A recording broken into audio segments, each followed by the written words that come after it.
Shalom, shalom, shalom, peuple de Dieu. Je vous salue dans le glorieux et puissant nom de notre roi Jésus-Christ de Nazareth, Yeshua Mashiach le Tout-Puissant. C'est lui que nous élevons dans cette vidéo, les saints des saints. Peuple de Dieu, je suis venu rapidement, en tout cas, vous parler de quelque chose de très important que j'avais oublié de mentionner dans la vidéo précédente que j'avais faite. Alléluia. Saint-Esprit, par sa grâce, me rappela, c'est très important que je puisse vous parler de ça. Alléluia. Alléluia. Je vais être franc, je vais être courte, je ne vais pas être long, bien-aimé dans le Seigneur.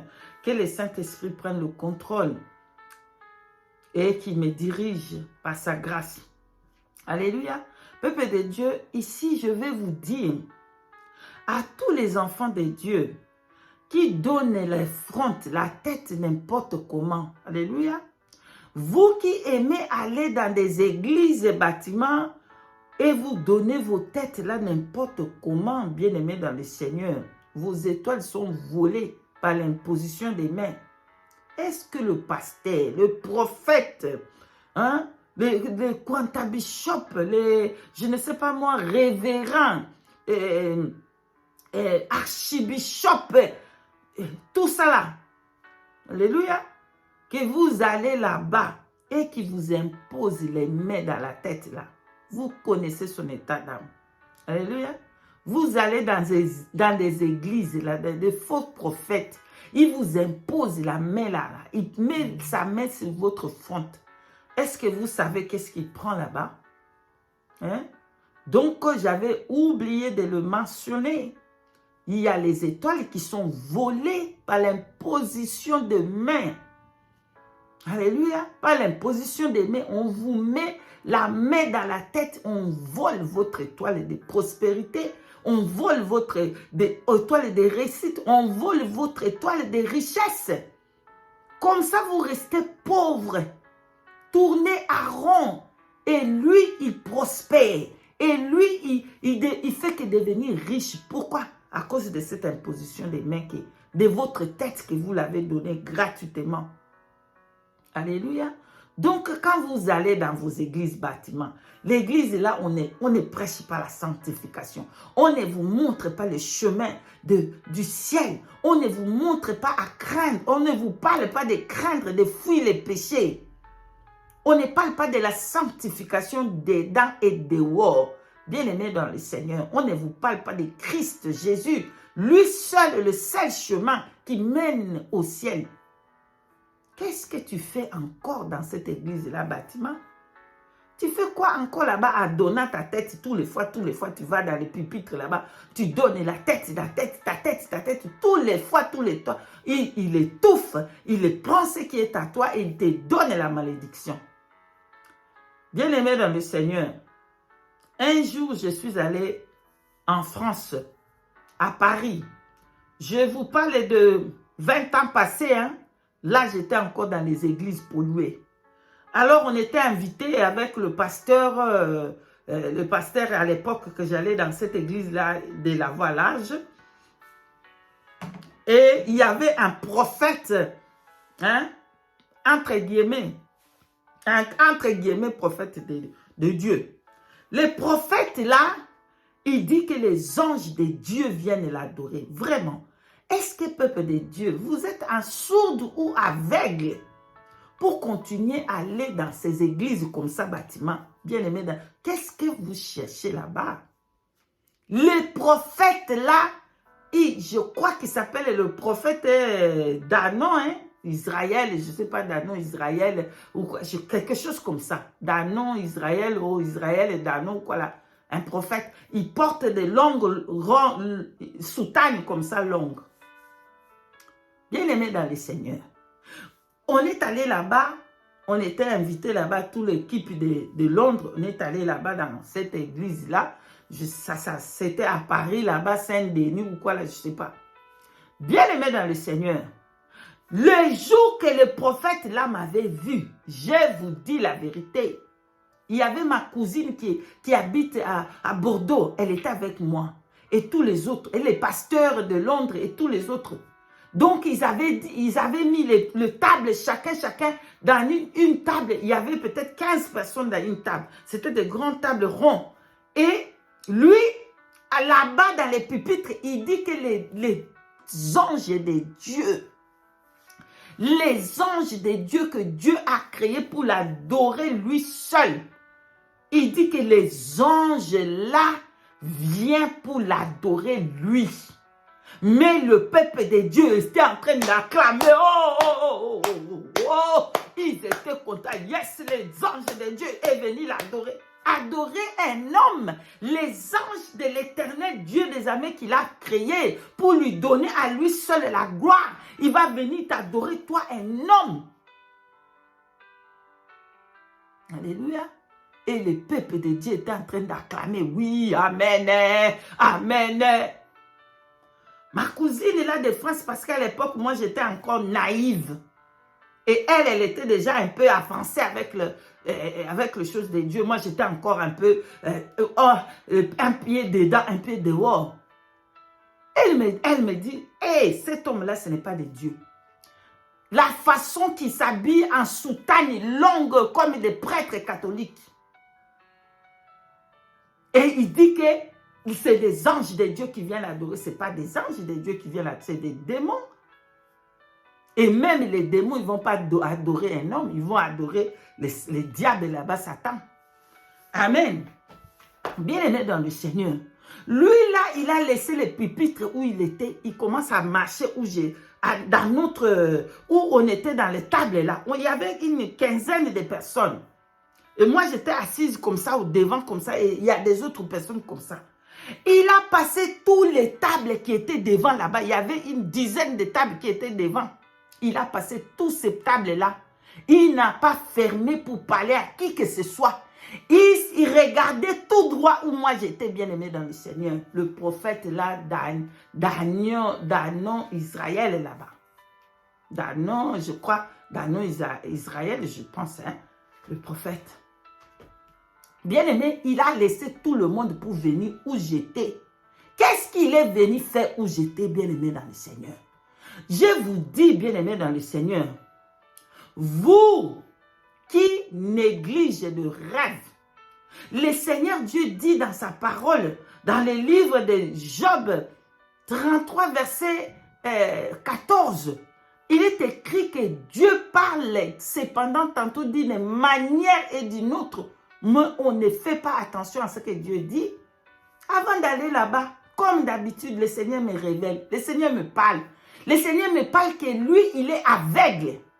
Il était dans le tunnel en bas des sols, en bas de la terre. Il était en bas dans un tunnel ténébreux. Et le pasteur là-bas qui le suivait, lui aussi, il était aveugle. Et le pasteur avait mis sa main comme ça et suivait les deux. Ils étaient des deux aveugles qui marchaient dans les ténèbres, en bas de la terre. J'ai demandé au pasteur là, c'est quoi ce message que le Seigneur, ce rêve que le Seigneur me montre? Il dit, ah non, c'est ça. Oh, le Seigneur avait déjà parlé, mais je n'ai pas fait attention à ce que le Seigneur m'avait dit.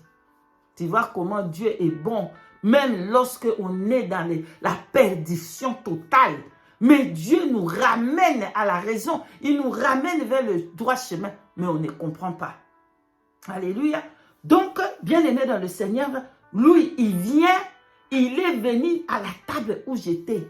Avant de toucher ma tête, bien-aimé, il avait bien dansé. Il s'est bien dansé, bien invoqué les démons. Il a dansé, il a invoqué, il a touché, il a frappé, il a dansé, dansé. Il a invoqué. Seulement pour toucher ma tête, bien-aimé dans le Seigneur.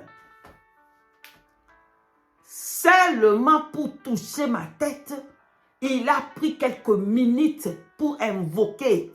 Il a bien invoqué. Et là, le Saint-Esprit dans moi, il commence à me dire, prie, chasse, détruis. Et je commence à dire au nom de Jésus. Mais au nom de Jésus, qu'est-ce que tu es allé faire là-bas? Tu es allé faire quoi là-bas? Dans ces églises-là polluées, tu cherches quoi là-bas?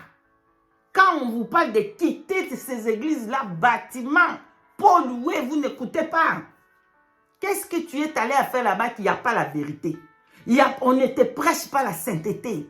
On te prêche, amène les dîmes, les offrandes, les actions de grâce. Bien-aimé dans le Seigneur, en tout cas, je n'exagère pas. Hein. Chacun devait amener au moins 20 enveloppes. Parce que chaque chose, il y avait l'enveloppe qui doivent passer. J'étais choquée, c'est la première fois de ma vie de voir une église qui a autant des enveloppes que les fidèles doivent avoir. D'abord, ils ont présenté les titres. Lui, il est universitaire. Il a fait comme ça, comme ça, comme ça, comme ça, comme ça. Dans cette église-là pour louer. Tu fais quoi? Qu'est-ce que je suis allé faire là-bas? Que Dieu a déjà dit. C'est un aveugle. Mais toi, tu vas chercher l'aveugle. Pour faire quoi avec un aveugle? Alléluia. Donc, comme il est venu devant à la table, il y avait quinzaine de personnes. Il ne va pas danser devant les personnes là. Il vient danser devant moi. Il danse, il invoque, il touche sa main. Oh, il fait. Après, prac, il me touche ici. Quand il m'avait touché ici, dans la main, et il a fait le croix ici, comme ça, le croix. J'ai dit au nom de Jésus-Christ de Nazareth. Mais déjà, il avait fait quelque chose le jour-là. Il avait mis quelque chose. Il avait essayé de prendre quelque chose. Et il a mis quelque chose de mauvais. Et le jour que le Saint-Esprit m'a délivré, les choses que lui, il avait mis ici dans mon front, les choses-là est sorti de là où il avait mis. Pouah, et ça fuit dans la fenêtre et pour fuir. Vous voyez? La tête là, comme vous voyez là, on ne donne pas n'importe comment.